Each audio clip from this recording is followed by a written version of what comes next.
you.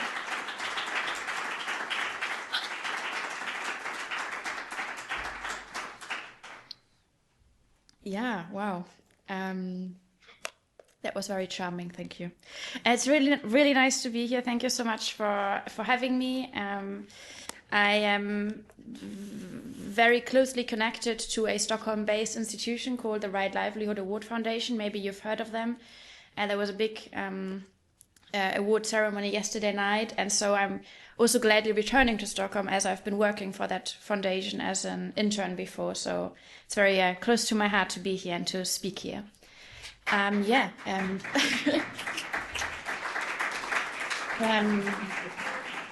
Okay. Yes, and today, asking to speak about climate and democracy, I feel it's quite an important moment to acknowledge how many things have changed, and that we are not in that time, in that era anymore, where everyone is talking climate lightly and climate action is understood as given. And I believe we are in a bit of a new era almost when it comes to climate and democracy, and that's what I would like to talk about tonight. And yeah, maybe oh, hello. Yeah, wonderful. Here we are. And I wrote some slides. I'm as you will see, clearly not a graphic designer, so please bear with me on that end. I would like to start by kind of acknowledging the change of the last 6 years. So as mentioned, I've been a climate justice organizer with many others for the past 6 years, and there was a time in 2019 where I would say almost everything seemed possible. We were on the streets looking like that in Berlin and in 100 and more other countries around the world. And it seemed like there was a era that, looking back, you can consider a pro-planet era, as ironic that seems.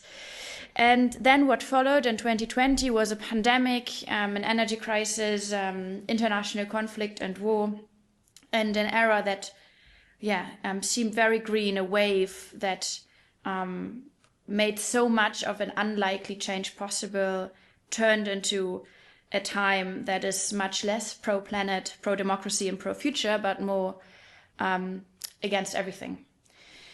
And this change of time has gotten me a bit wary about these climate talks, a talk like this, as it seems to me that we talk more and more and more, but we listen less and less and less. And trying to be very polite about this, but it almost seems to me that the climate discourse has transformed into something that can be called maybe a stream of muttering, a global self-help group that is pretending that more talking will automatically lead to more action. And it seems to me that part of the climate discourse in these days has started serving the single reason of keeping the illusion alive that we actually know what we're talking about. And increasingly so, I feel we do not know what we're talking about. I feel these conversations are implying that there is a routine in a state of time where there is basically no routine when it comes to climate and democracy, but an unprecedented breakdown in many ways. And in addition to that crisis of the climate we're in, and very closely tied to the crisis of democracy we're in, I find that we're also in what you can call a crisis of reason. We know more than everything that we need to know about the crises of our planet and our times. We carry the combined and compressed knowledge in our pockets, every single one of us. And yet, despite all that knowledge around, the crises are deeper and more severe than we would have assumed maybe a few decades ago. So this talk is titled Protecting the Planet and the Democracies, a Dual Imperative and How to Win It. But I just want to kind of flag before that this is not a to-do list. If I had that to-do list on how to solve those problems, I hope we wouldn't be sitting here. But with this talk, what I'm trying to do is to provide some thoughts, some questions, some moments of reflection, and I would very much invite you to challenge me on all of those. if it wasn't winter in Stockholm, I would also propose to maybe skip this talk and go out and connect with nature. But yeah, well, given that, we're not going to do that tonight. So I've kind of renamed my talk today. I called it 10 Theses on the Age of Collapse, trying to just spark some light in a discourse that I tend to find very tiring these days. So my first thesis for tonight would be it's not 2019 anymore. You remember those days, as I mentioned just before, 2019, 2020, 21. There was a time when climate was winning election, climate was winning minds and hearts, and climate science was, for one, a hot topic in every sense. And this wasn't obviously, it was obviously not the case everywhere, but in more spaces and places than we would have ever imagined. And ever since then, since that green era, the one big question that I'm being asked is how will we get back to 2019? And the very honest and easy answer is we will not. 2019 was a historic window of opportunity that was made possible because people had been working not in that time alone, but beforehand. And we will not come back to that time because times are changing and history sometimes does repeat itself, but not in that way. The climate wave of 2019 is what climate scientists and social scientists call a social tipping point, and these are rare. These are very rare, and they depend on those hanging in there in the absence of those very tipping points. So right now, we are in what you can call a time, an era of a climate backlash in many ways, and combined an anti-democratic backlash as well. And if we ever want to get back to a time where it's easier again to move forward, to think big, to dream big, what we do now matters, and what we do now should be about dealing with the barriers and the obstacles ahead, and not kind of longing nostalgically and getting lost in this kind of dream about yesterday that will not be there again.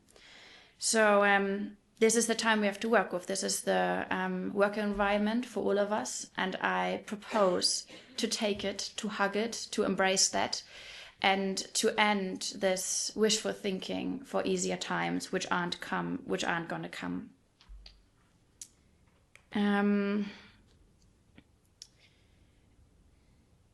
Yeah, moving on. There was a time, as I mentioned, when it was quite easy for me to be or easier-ish to be a public climate activist.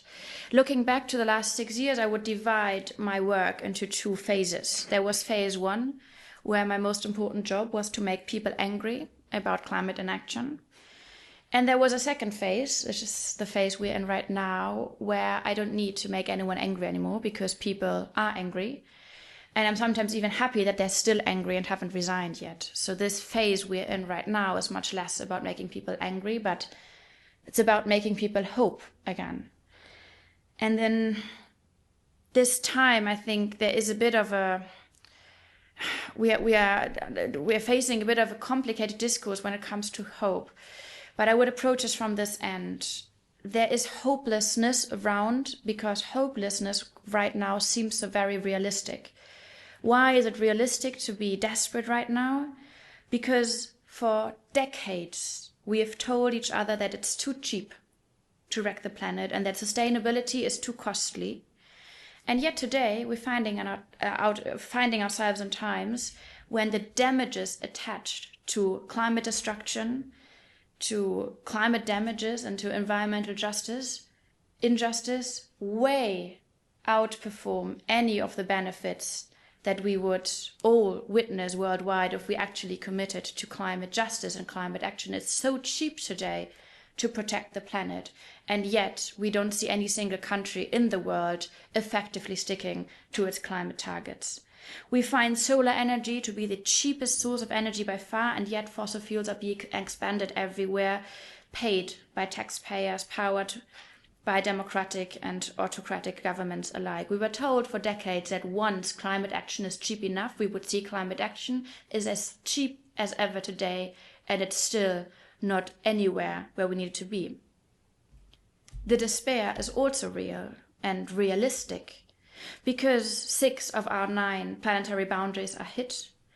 Scientists are losing words to explain what is happening to our livelihoods. Our democratic ability to act against these dangers are under attack.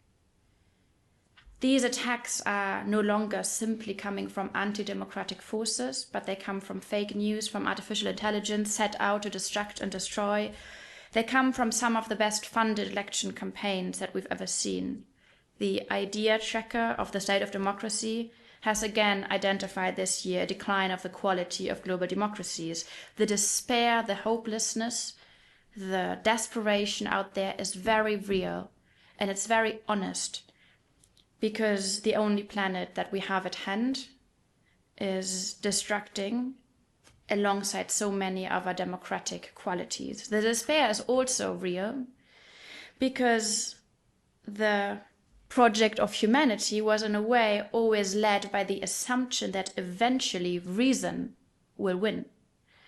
And now we're finding ourselves, as mentioned, in a time where we are more informed than ever before, where in this very moment, there are more educated adults walking on planet Earth than at any time of civilization before.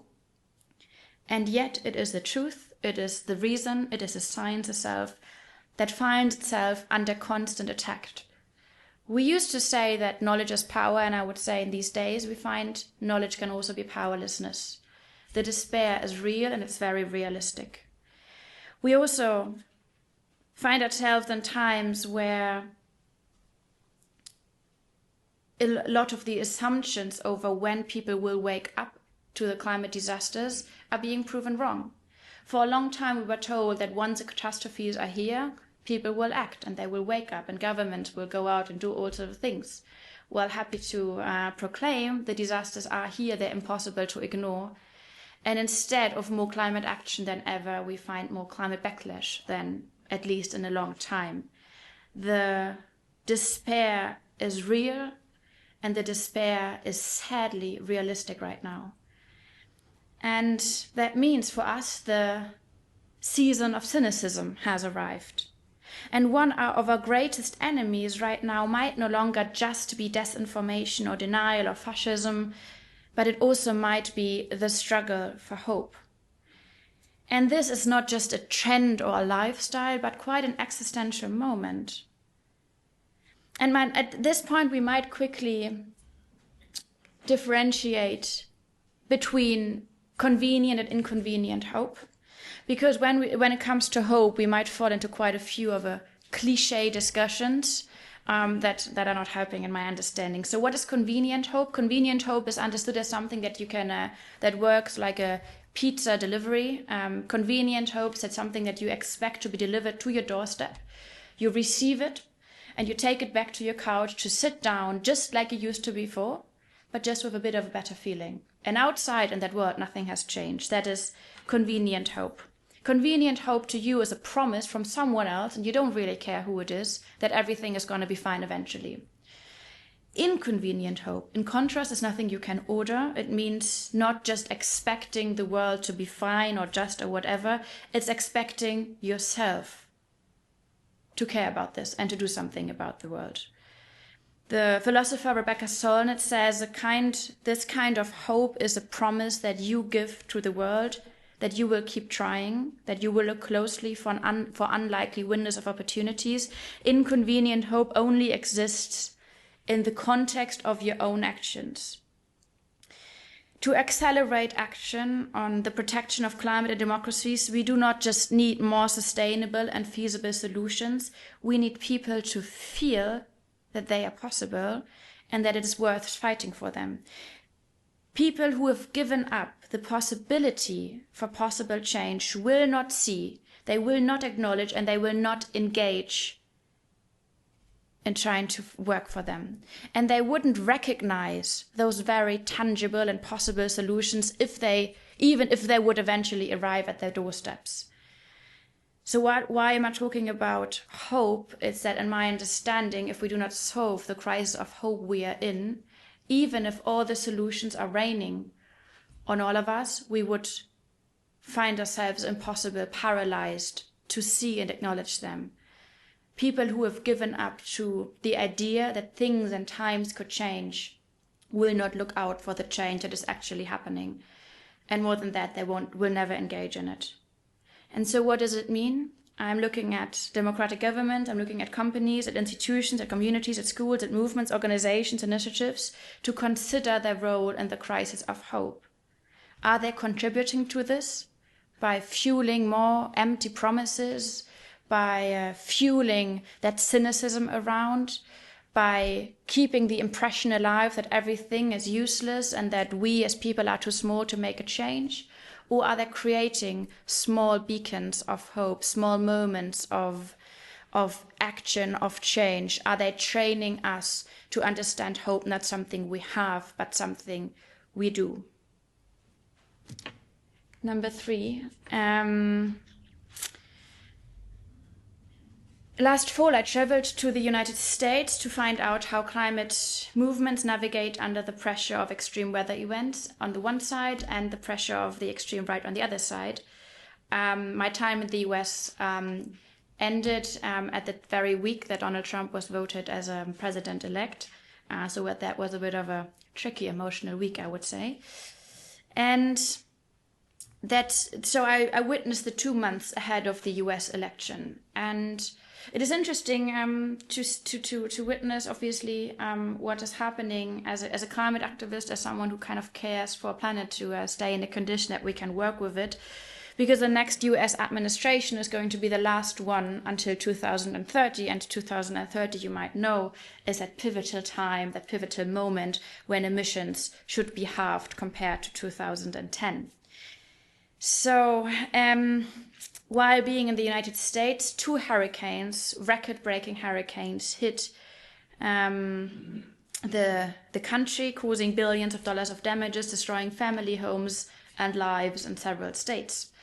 Scientists across the board acknowledged that those hurricanes, and particularly the heavy rains attached to those hurricanes, significantly intensified by the climate crisis. And yet, with those 2 very hurricanes being very visible and very out there, the climate remained almost not to be discussed at all at a meaningful extent throughout the election, which eventually, as we all know, ended in the election of an outspoken climate denier. In the 1980s, the philosopher Günther Anders attested humanity to suffer from something that he would name apocalypse blindness. According to Günther Anders, the people's ability to produce futures has outgrown the people's ability to imagine futures.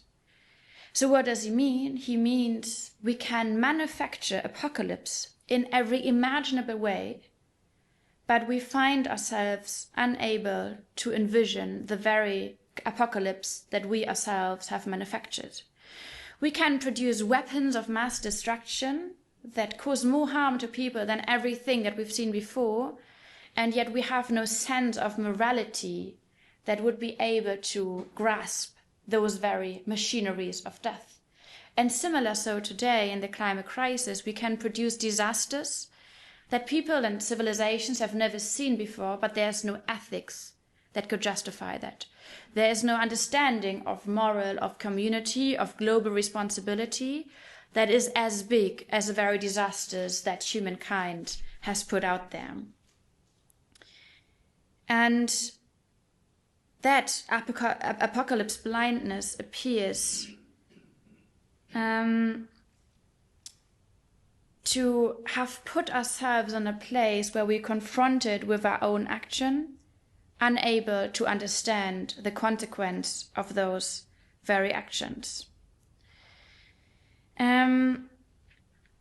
Apocalypse blindness is also appearing in these days, actually, when we see a rise of autocratic regimes in many places, and the underlying assumptions that those autocratic regimes will automatically lead to an eruption of progressive moments suddenly living up to the bad guys out there, effectively mobilizing for change that has never seen before. That to me is also apocalypse blindness, because it understates and oversees the very destructive forces of those autocratic regimes in particular, to destruct civil society, to disempower civil society, to create a sense of impossibility, of disempowerment. So why do I talk about apocalypse blindness? Not just because I want to bring down the mood tonight, but to me, looking apocalypse into the eyes actually means empowering ourselves to live up to the very struggles ahead. Günther Anders proposes to do something like stretching exercises, imaginative, moral, or civil society, political stretching exercises to expand our understanding of the world, our understanding of politics towards those very dark corners where we'd rather not look, not to get all depressed and cynical about it, but to expand our understanding of what we can actually do about this. And I find looking back and reflecting on Günther Anders and the US elections, we find that even apocalypse right ahead is still blinding us to take the measures necessary. It's still blinding us to go where we should be going. So when we're talking about the climate conferences, when we talk about climate protection, when we talk about the protection of democracies alike, we need to figure out the bright spots. We need to build hope. We need to obviously, create joy wherever we can. And yet I would strongly propose to consider apocalypse to be part of that toolbox at hand, to train ourselves collectively and individually to not having to be surprised by what we can actually very much calculate to be coming. There's many more to say to that, but we will move on. The apocalypse is it's a bit of a rabbit hole, I realized when doing this speech. That's number 3. Number 4. The truth is under attack. We mentioned that before, and you mentioned that before in the introduction. In the United States, it struck me how easy it was to end up in these social media holes where people convince each other that Hurricane Milton or Hurricane Helene were in fact planted by the Democratic Party. This is a tweet kind of illustrating that quite well. It was so easy to proclaim that hurricane relief funding designed to help those most affected was illegally sent to states outside. I read of people who would refuse to evacuate when being hit by a hurricane because they considered the whole idea of a hurricane to come to be crooked all along. And at some point I found myself to be humbled, and I would say even surprised, by the sheer existence of anyone left willing to believe in climate science, given the sheer amount of denial in all shapes and forms. And the denial, interestingly enough, is rarely about twisting messengers. It is first and foremost about twisting and delegitimizing messengers. It is about criminalizing and mystifying everyone who would speak up about climate, about the protection of democracies, claiming for them to be secretly up for something else. And that is also something that we increasingly see in European countries that for a long time weren't considered to be the great spaces of climate denial and of the attack against truth. And why is that? Bruno Latour, the ecologist, considered climate science, and I would even say the rule of law when it comes to democracies, to be, and it's not the greatest term that he invented, I think, but he calls it prescriptive potency. What does it mean? He says climate science and democratic values have come along not just as an imperative, but as a to-do list. You read the latest IPCC report and you get quite an idea of what you shall do.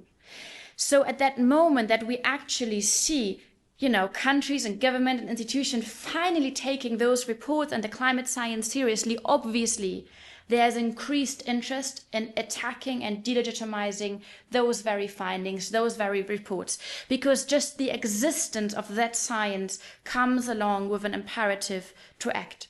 And similar so, we see that increasingly around democratic institutions, claiming that in many ways our democracies are under attack. So what does it mean? We combine the prescriptive potency of climate science and of democratic values with the emergence of social media tunnels, of Russian interference, of public broadcast and the decline of public broadcast and TikTok algorithms. We find that protecting planet and people and protecting democracies might as well be more about protecting truth than in a very long time. And I think it's important to notice that the denial of realities, it doesn't start with just another multi-billionaire buying up social media platforms. It starts with our everyday language. It starts with voices claiming that one shouldn't talk about the climate because that might be too triggering. We call it green energy. And then once people consider green to be so much of an ideology, they call it clean energy in order to satisfy those who had never any interest in real climate action. For one moment, it seems strategic to change our language to create consensus, and the next moment we find ourselves sticking to discursive rules on climate made up by forces that have no interest in a real and honest climate discourse. It starts with us every day when stopping controversial issues at dinner tables for the sake of a comfortable night, when that kind of sideline denial that we hear from our cousin at a maybe Christmas dinner is being ignored rather than discussed. It starts with governments underfunding public schools and institutions of education, which would be places where people learn how to fact check and understand the difference between facts and feelings. It starts with the decline of local newspapers and small radio stations opening up the doors to large media corporations monopolizing on their very point of view. And that very fight and attack on the truth also starts with the harassment of deregulated online platforms that leads to activists like me and many others having to spend way more time to protecting our work than actually doing our work. It starts with people speaking up, being silenced in spaces uninvited for uncomfortable discussions. Protecting climate and democracies means embracing that there is a difference between my gut feeling and a peer-reviewed fact. It starts with embracing that in political discourse there is denial emerging again, even by those wearing a suit coming along with doctoral degrees. And it also starts with acknowledging that there is tactics and strategies behind crossing lines of dignity, of the rule of law, of democratic values. That there is an interest in derailing debates that should be based on science and not on populism. So today, and I hate to say it, I propose that we extend the struggle for democracies and the struggle for climate justice to the struggle for the truth, which has become more contested than I would have expected these days in our over-informed time in history. Number 5, the climate crisis and the crisis for democracy are a dual imperative. What does it mean? This was 2020. It was a pandemic, so everyone had a lot of time, in particular Angela Merkel, who in that discussion told us that she doesn't have any follow-up meeting, so we can just talk forever, which was quite a scary moment. No, don't worry about you guys. It's a pandemic. I got time. And you imagine in this discussion that Greta, me and some others were having with Angela Merkel, our chancellor back then, we had quite a few disagreements. And Angela Merkel just published a book and she remarked on that meeting, so I now feel very comfortable also remarking on that meeting. It's going to be even. She made this point in that very meeting, and I'm not putting this on her. She was mirroring a very common perspective back then in 2020, which basically went like this. She would say too much climate action would, quote unquote, overwhelm democracies. And it would overwhelm the people and would cause to this kind of spark of right radicals. And so in short, what she would, bless you, in short, what she would say is, do you need some water? Can we get okay? Are you okay? Okay, good. What she was saying, she would say, climate action is very nice, but one side effect might be fascism. And as I said, I think that was a common conception at that time, and probably still is a common conception, so not putting this on her shoulders alone. But it's so symbolic for a very popular misunderstanding of the nexus of climate and democracy. So why is it that climate action is associated with triggering right radicals? And what I suspect behind this understanding is this deep mistrust, and I would say an increased mistrust, between governments and its people. It appears governments are scared in the sense, or tend to be scared of their own people, in the sense that they just assume they cannot handle too much change before freaking out one way or the other. And in a way, I would say it kind of makes sense, because change is very exhausting, and, adapting to new rules and realities can overwhelm people. And I guess we all experience that in our everyday lives. It's not too far of a take to acknowledge that expecting people to change one way or the other is a daring, task for a government that has a big interest in, keeping everyone calm and steady. So I understand why governments, and back then also Angela Merkel, who took that stance, by the way, as a explanation for what I find, and me and the Constitutional Courts and quite a few others consider to be insufficient climate action. I understand why governments are hesitant to ask for too much. What I do not understand is the assumption that less climate action will lead to less change for people. It is the very climate reality that is telling us day in, day out, that less climate action will lead to more climate change. And that climate change that is coming will not ask people politely to adapt in a democratic and orderly way, but it will ask people to adapt in a chaotic and catastrophic way. So protecting democracies without protecting the very material foundation of those democracies is a fairy tale. And that's a fairy tale that is doomed to eat itself up. So really caring about democracies in today's world, where there is no denying of the climate realities ahead that are hitting even the most privileged part of the world, really caring about those democracies today must consist of the acknowledgement that the trust between people and the government is at stake once preventable catastrophes aren't being prevented, even though we very much know about them. And it must mean preventing chaos that can be prevented. And it must mean today allowing us to rest. After all, that's what democracies need. They need time to breathe. They need time for people to slow down, to recalibrate to a change of time. And frankly speaking, one of the most crucial resources that the climate crisis is eating up is time. It's time to navigate, it's time to plan ahead, it's time to consolidate and connect with each other.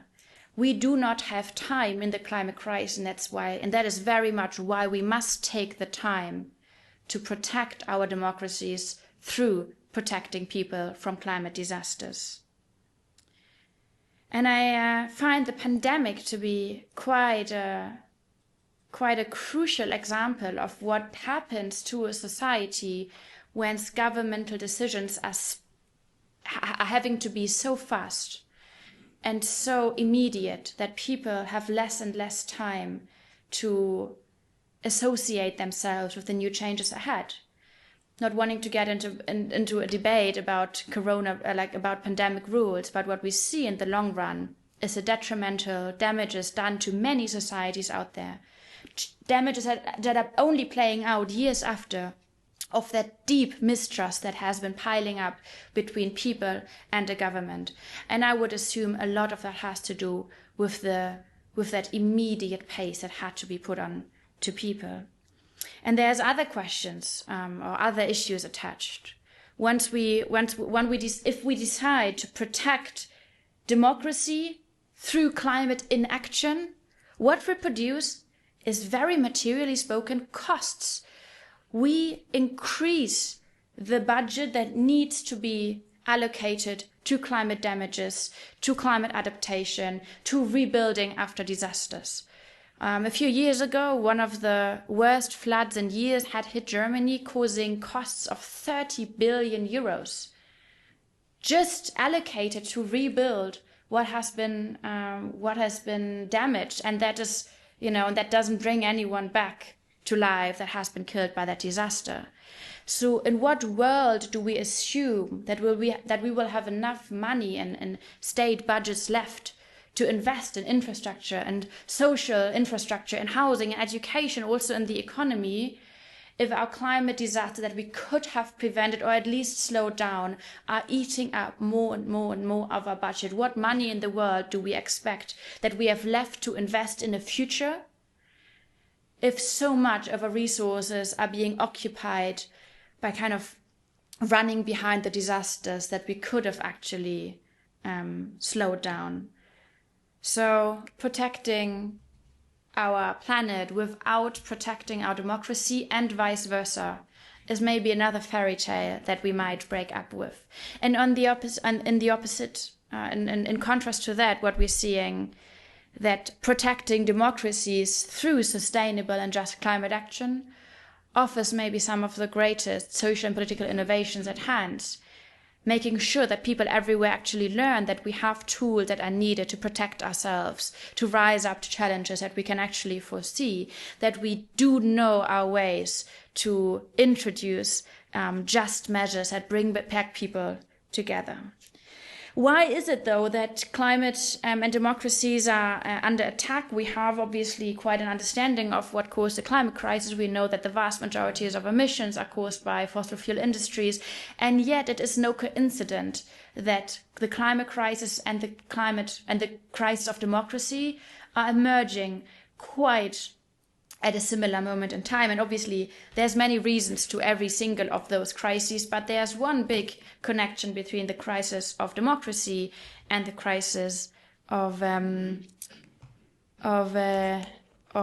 climate. This is it. Sorry. Yeah. Oh no, there's an image missing. Never mind. Okay. One key supporter of Donald Trump were fossil fuel industries. They donated $14 million to the Trump campaign alone. This outperforms budgets of entire electoral campaigns in other countries. $14 million to the Trump campaign only by big oil and gas. And this doesn't even account for the large variety of other support mechanisms.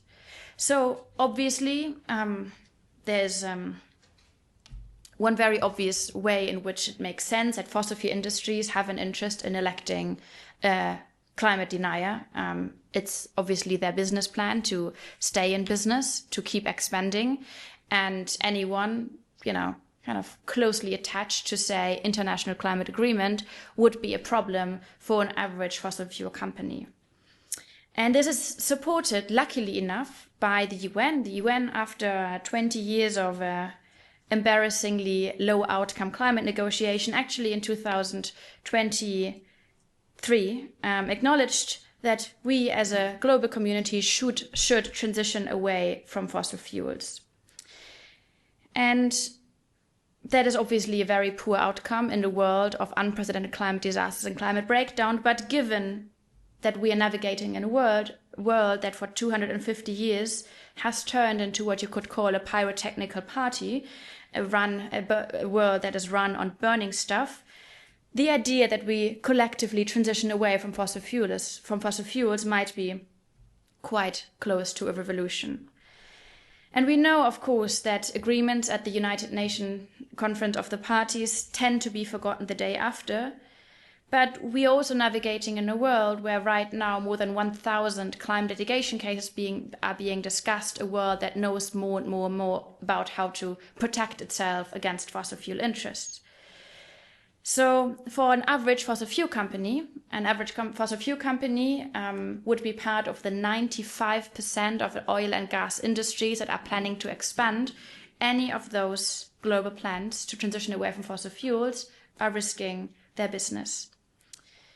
And right now we're seeing it's not only fossil fuel companies who are being at risk by climate targets, we're also seeing petrol states and fossil fuel autocracies like Azerbaijan, the one that just hosted the climate conference, are being increasingly under pressure by international climate agreements simply because it puts their very model of existence at risk.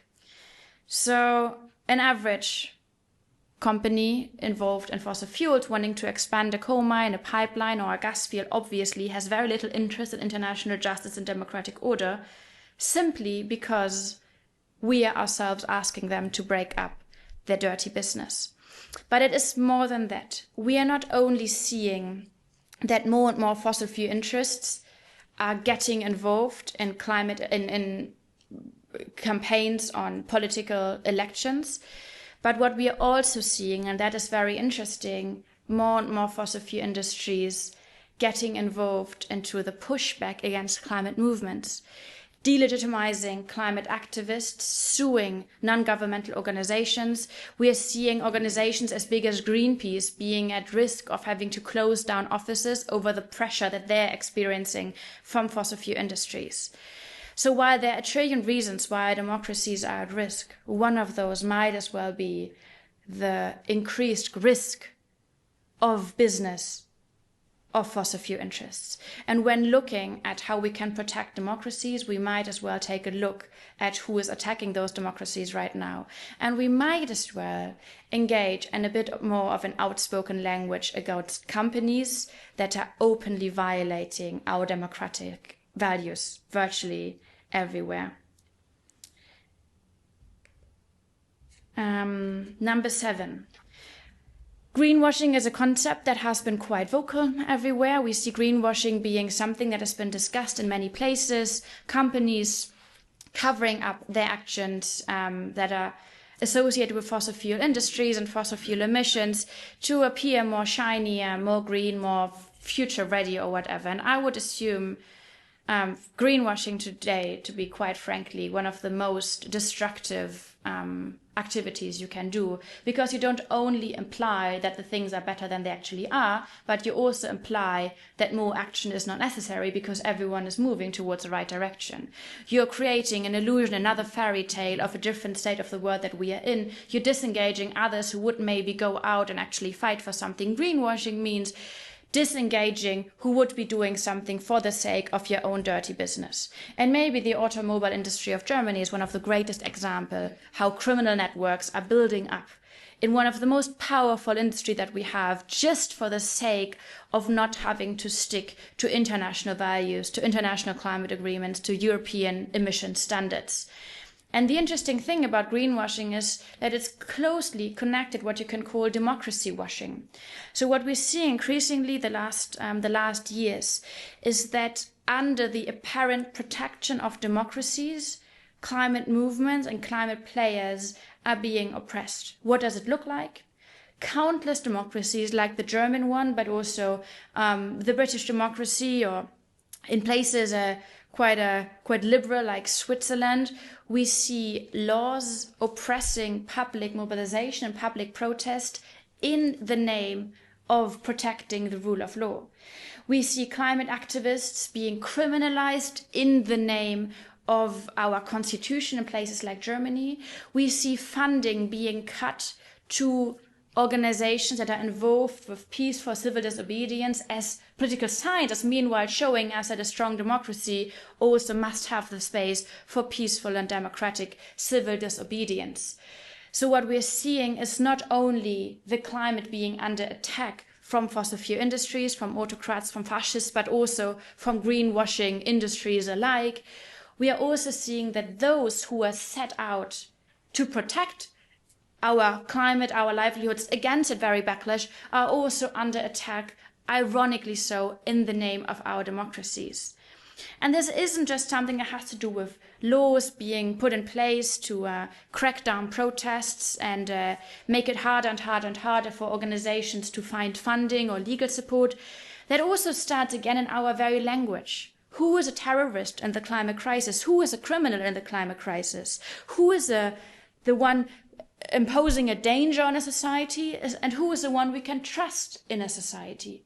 We are quite a few months ahead of a big German election, and it's very interesting to witness right now, and obviously quite scary to witness, that our very fossil fuel industries are the ones that shall be protected from change, while virtually everyone around them, societies, movements, institutions alike, are expected to adapt to whatever that means for society. So we protect a status quo in order to imply peace and calmness and a steadiness in a society, while expecting everyone around to adapt to more chaos, more disruption, more uncertainty in these days. And that again has to do with the idea of democracy-washing. Democracy-washing also means implying that a democracy is always at a stable state, and everyone proposing change is risking for that democracy to cripple, which is an interesting contrast to the science of political science behind democracy, saying to us actually democracies have always been evolving, and democracies that are put in a place to not move are the ones that are most at risk, not being resilient enough to live up to today's challenges. And here again, however, we see who apparently has a right to change and who doesn't have a right to change. In order for fossil fuel industries to maintain their business for as long as we can think, government budgets are expected to put more and more subsidies on those very industries to help them stay where they are, which means, again, funding is being taken away from other institutions that would be a willing driver of change. We do not have time for that. Yes. But it's also, I guess I'm making the point to make sure that we talk about these things, because both greenwashing and democracy washing for a long time have been implied to be this like nitty-gritty side effect, an Instagram problem, someone kind of putting too nice word on something that isn't so nice, a bit of a too green PowerPoint presentation for a bit of a dirty business. And yet both of those things are very much connected to the issues I mentioned before, to the attack on truth and honesty and science, because both imply that we can create detached realities that exist in this well-being space where things aren't changing in the way they are actually. Again, coming back from my kind of new defined love for the apocalypse. We're moving on. There was a case the other day which I found very interesting, a Swedish situation where a wind park and an onshore wind park was set to be built on indigenous reindeer land. The ones of you living in Sweden are probably more familiar with that. And to me, it's a very interesting, a very crucial reminder of the quality of solutions that we're needing. We're moving on to the solution side of this talk, by the way. So what does it mean when we acknowledge there is a crisis of the climate, there is a crisis of democracies, there is a crisis of truth, and there is a crisis of hope? And all of those meet. What does it mean for us when we talk about solutions? And I guess we are in a time where we should challenge old solutions designed for old crises that are coming from times when we still assumed that there was something like a singular crisis. So a crisis that was detached from other issues, that was in a way detached from the outside world almost, that was an isolated problem that we could talk about in an isolated way. And I would propose that we think about any of these crises to not be singular anymore, but to be of an intersectional nature. In coming to Walter Benjamin, a very great German philosopher, who in the 20th century proposed the idea that progress is eating itself up. So he was saying we have embarked on this kind of journey of progress that is moving us forward, but producing so many problems by the side that more and more progress is being forced on us in order to solve more and more problems that we with our very progress have produced. And I worry that in terms of climate, we are embarking on that very same journey. We are embarking in the worst case on a journey on solutions that will produce more and more side effects, more and more associated problems, forcing us to risk even more, to bet on even more uncertain solutions in order to find any way to live up to the crisis that we've produced. One example would be climate solutions that are in conflict with indigenous rights.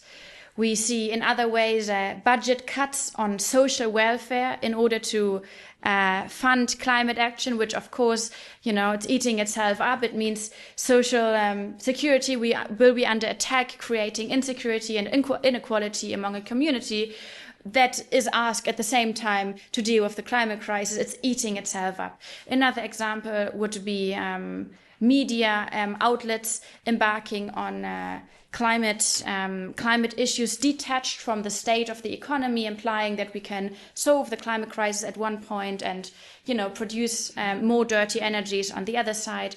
Another, I think, quite good example would be the idea of talking about global justice without talking about the freedom of migration, implying that we are not taking away people's homelands every single day. So I would say there's the list is endless of solutions that maybe sound great, but produce so many side effects that we will never ever get in front of the wave of price that we've been producing.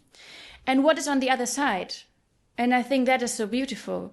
On the other end of a singular solution is a synergetic solution. What does it mean? It is a climate answer that solves more than one problem at the same time. What would be examples for that? It would be creating jobs around solar energies in deprived communities.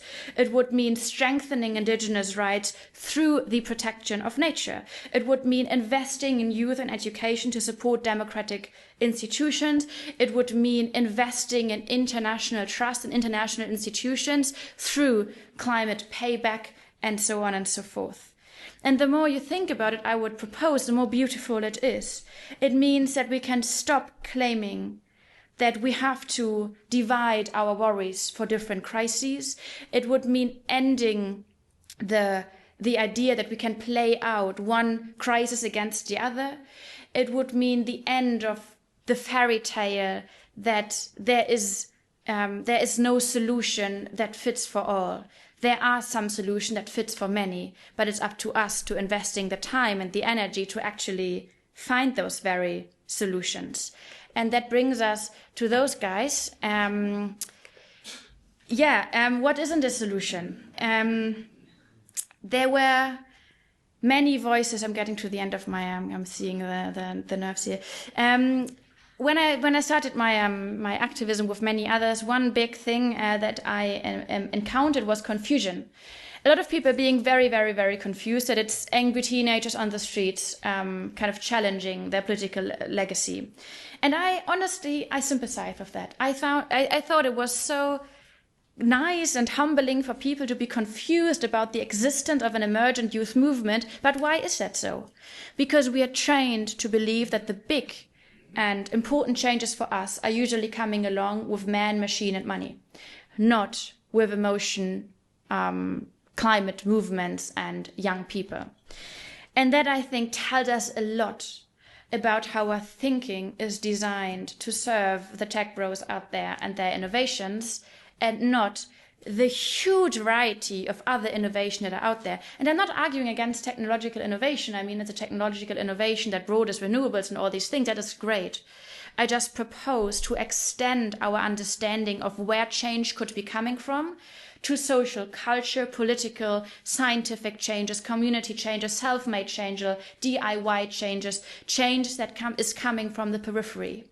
Yet as long as we are fixed on those guys, spending all our time and attention to them and their existence, it will mean we do not have the attention and the ability to look closely to all the other corners in the world where the changes are coming from.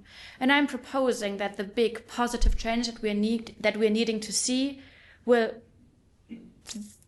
very much not come from Elon Musk and his friends, but they will come from the unlikely spaces, the unlikely alliances, the unlikely court cases, the very small people coming together to do small steps that pile up to bigger steps. And I think here again we will see the beauty in synergetic thinking that only comes along when you stop isolating yourself with only like-minded people and start having a real talk about the problems ahead. And finally, bringing up some Swiss vibes to the end of this talk, what is it that we're working towards? I started with apocalypse and we're ending, of course, as you do with utopia. There's so much to talk about when it comes to utopia. Maybe we have a moment in our discussions.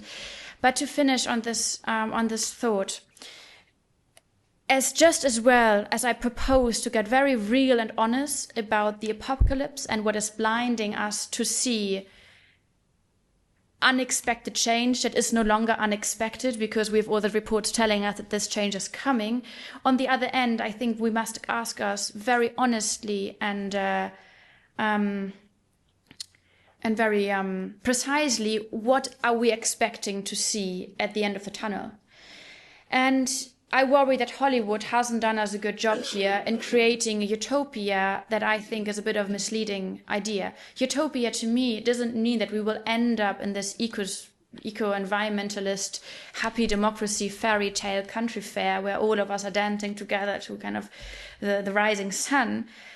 But what I find way more hopeful and realistic is to understand utopia not to be this set in stone state, but for us to acknowledge or to understand utopia as a routine, as a practice, as a mode.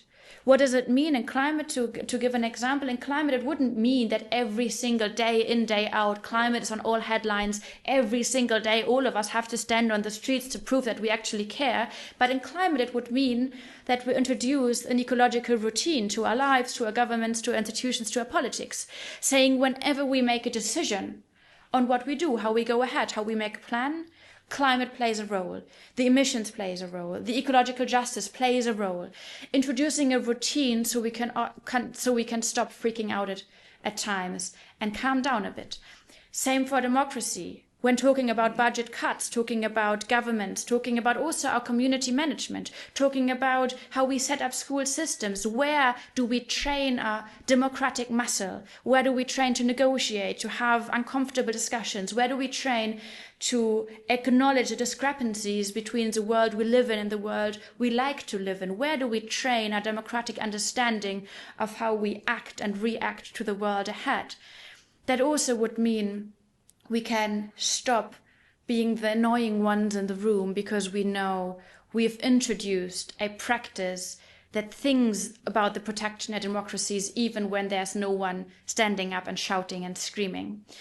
And that for us means that is the beauty, that utopia, or ideally something we're working towards, is something that has the capacity to constantly reflect itself. To come back and to think how we could do it better, which would take away so much of the pressure that we now have to put on the single solution because we must expect it to deliver it in every single sense. What possible solution could there be to live up to those standards? Utopia as a practice would mean we can calm down on that end as well, because we know if it doesn't work out, we come back, we reconsider, and we bring up something that works out in a better sense. It means we allow ourselves to fail because we have the capacity to still try again. Because we haven't bet on that single car that must be everything for everyone, but we know that eventually we have that sense of that newness, the uniqueness of the times ahead offers us to also be new in the way that we deal with that. And I think that for me is a quite promising approach. Maybe so much. Thank you.